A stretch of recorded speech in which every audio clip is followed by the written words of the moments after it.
Finance Committee who has spent more time fighting for seniors than I think almost anybody in Congress, going back to his early Gray Panther days in Oregon. When I had a full head of hair and rugged good looks. Thank you, Mr. Chairman, and good to be working with my colleagues, see a number of members from the Finance Committee. Colleagues, the fact is, the ultra-wealthy can fire off a text to their accountant and say, make sure I don't pay income or payroll taxes this year. And they go on and say, what kind of tax workarounds can you get me so I don't have to pay those taxes? And the fact that these schemes are legal, underlined legal, highlights the fact that if the ultra-wealthy paid their fair share of taxes, there wouldn't be such a serious Medicare shortfall.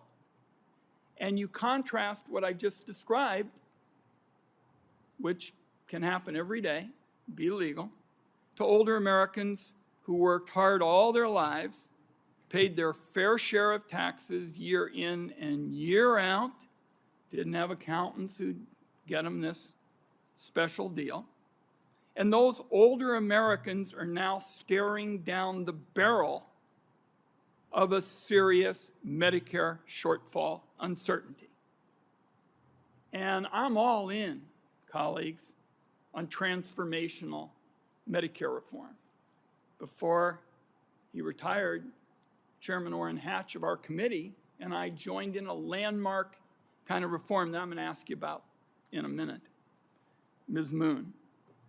But I want to start with a question on the revenue side. I proposed, colleagues, as chairman of the Finance Committee, a menu of ideas for colleagues to choose from. A menu, not I'm going to require you do this and this.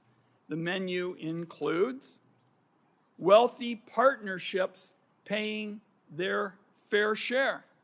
Back when I was coming up, partnership were a couple people who ran a sporting goods operation. That's not these big partnerships now.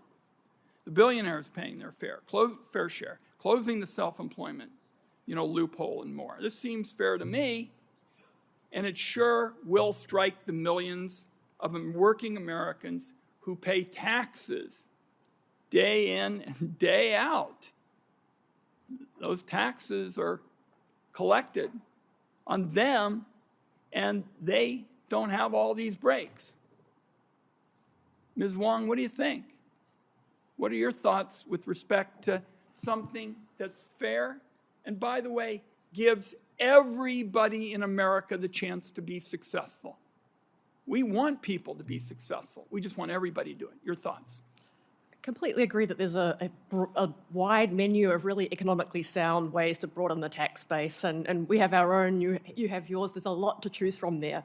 But let's start with the one where if I were to get the text message from my multi-billionaire client about how I can, spend all I want this year without paying any taxes, well, the first thing I would do is look at that billionaire's $100 billion worth of stock and say, well, why don't you just take out a credit line against that stock? You can borrow $10 billion, put that stock up as collateral, spend it on whatever you want, and you won't be facing any capital gains tax or income tax on that.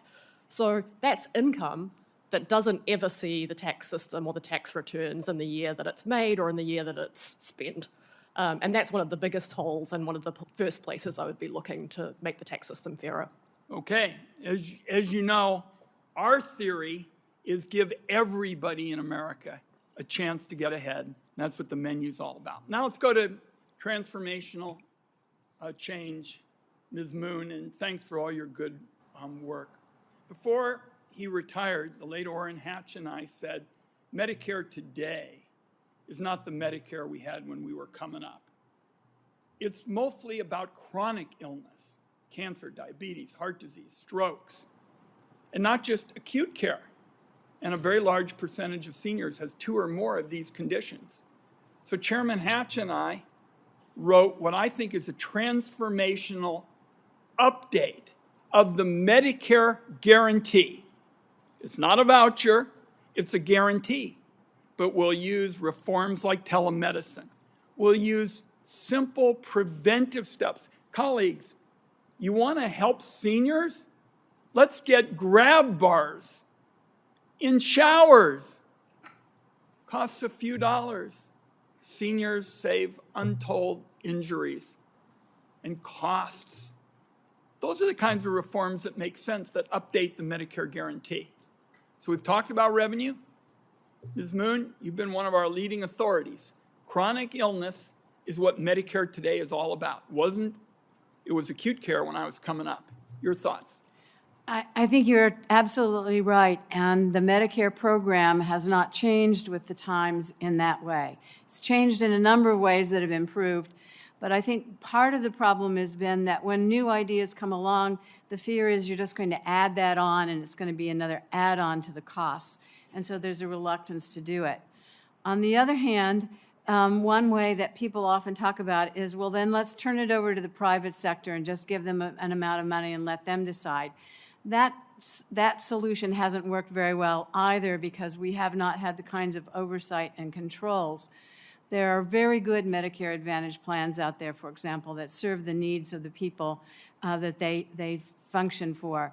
But there are others that are in it just for making money as good insurers, and I can tell them exactly how to do it, and they know how to do it very well, and they're very successful at it, but it hasn't necessarily improved our healthcare system. I'm glad you made that point, because not all Medicare Advantage plans are created equal. And I think you know the Senate Finance Committee, and we've had a number of colleagues here, has been leading the fight to crack down on those abuses. I know my time's expired, but thank you for the kind words about the new focus on chronic illness, because I think dollar for dollar, with some very small investments in prevention, we can get big savings. Thank you.